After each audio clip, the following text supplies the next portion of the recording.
Kumusta po kayo? Bago po ang lahat, first things first.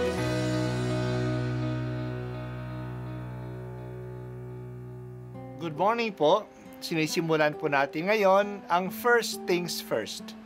At dito po, tinatalakay natin sa unang bahagi ng umaga natin ay ang first readings na binabasa po sa banal na misa. Ito pong tinatalakay natin kasi madalas po marami na tayong alam tungkol sa gospel readings. Pero konti po ang nagsasalita sa first readings. Pero ang first readings, bahagi din po yan ng Biblia, ng banal na kasulatan.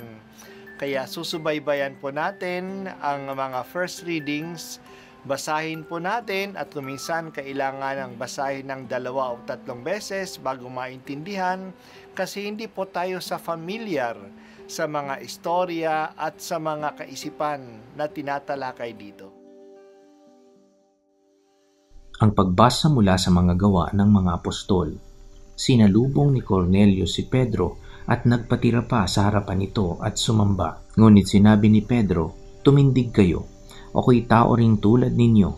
Ngayon ko lubusang natanto na walang itinatangi ang Diyos.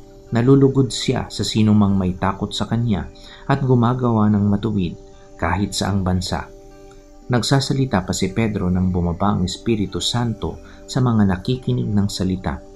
Namangha ang mga mananampalatayang Hudyo na kasama ni Pedro sapagkat ang mga ito ay pinagkalooban din ng Espiritu Santo.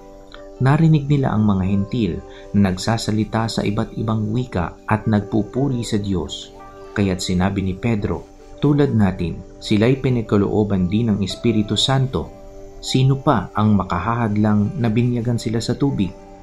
At iniutos niyang binyagan sila sa pangalan ni Hesukristo. Pagkatapos, hiniling nila kay Pedro na manatili roon ng ilang araw. Ang salita ng Diyos. Salamat sa Diyos. Si Cornelio ay isang Roman officer doon sa Syria. Siya ay isang taong makadiyos. Matulungin siya sa mga Hudyo na kanyang sinasakupan at siya at ang kanyang sambayanan ay madasalin.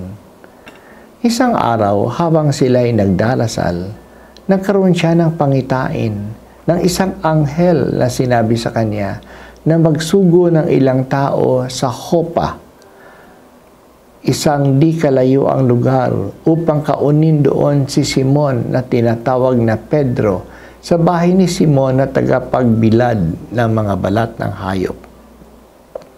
May ibabalita sa kanya ang taong ito. Ganun nga ang ginawa niya. Si Simon Pedro ay sinabihan din ng Diyos na may susundo sa kanya papunta sa Syria.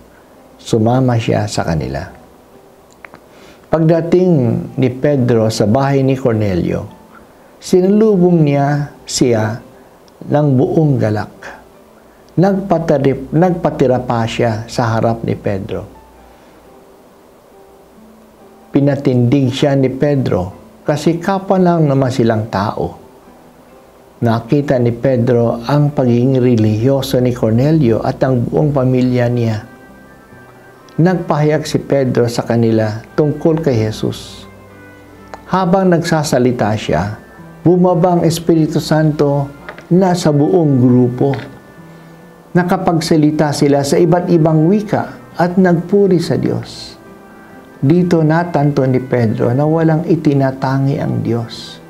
Ang lahat na sumasampalataya sa Kanya at gumagawa ng matuwid ay Kanyang kinalulugdan.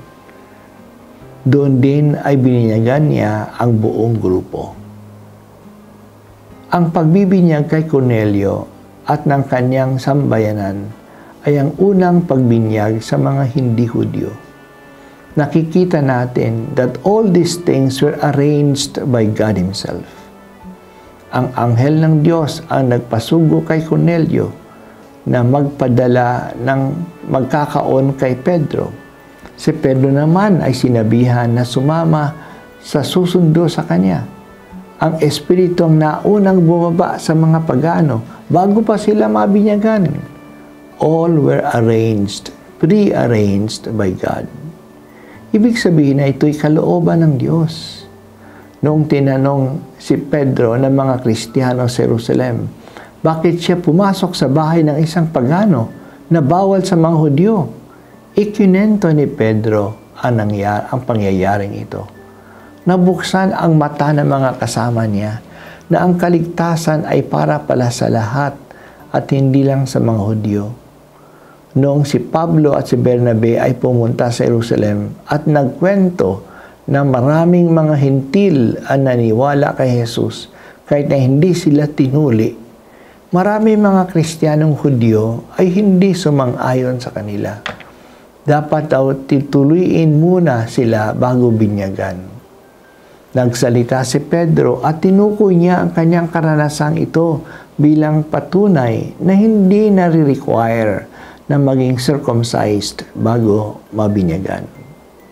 Ang kaligtasan ay para sa lahat at hindi lang para sa isang lahi, para sa mga Hudyo.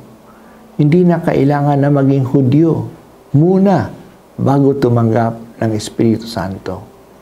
Talagang ang pagiging Katoliko o universal ay bahagi ng pagiging alagad ni Kristo. Salamat o Panginoong Diyos na ang kaligtasan ay para sa lahat ng tao at lahat ng lahi. Dahil dito kaming mga Pilipino ay naging Kristiyano. Tulungan po ninyo kami na buksan ang aming puso sa iba at ibahagi ang magandang balitang ito sa lahat para rin sa kanila ang kaligtasan.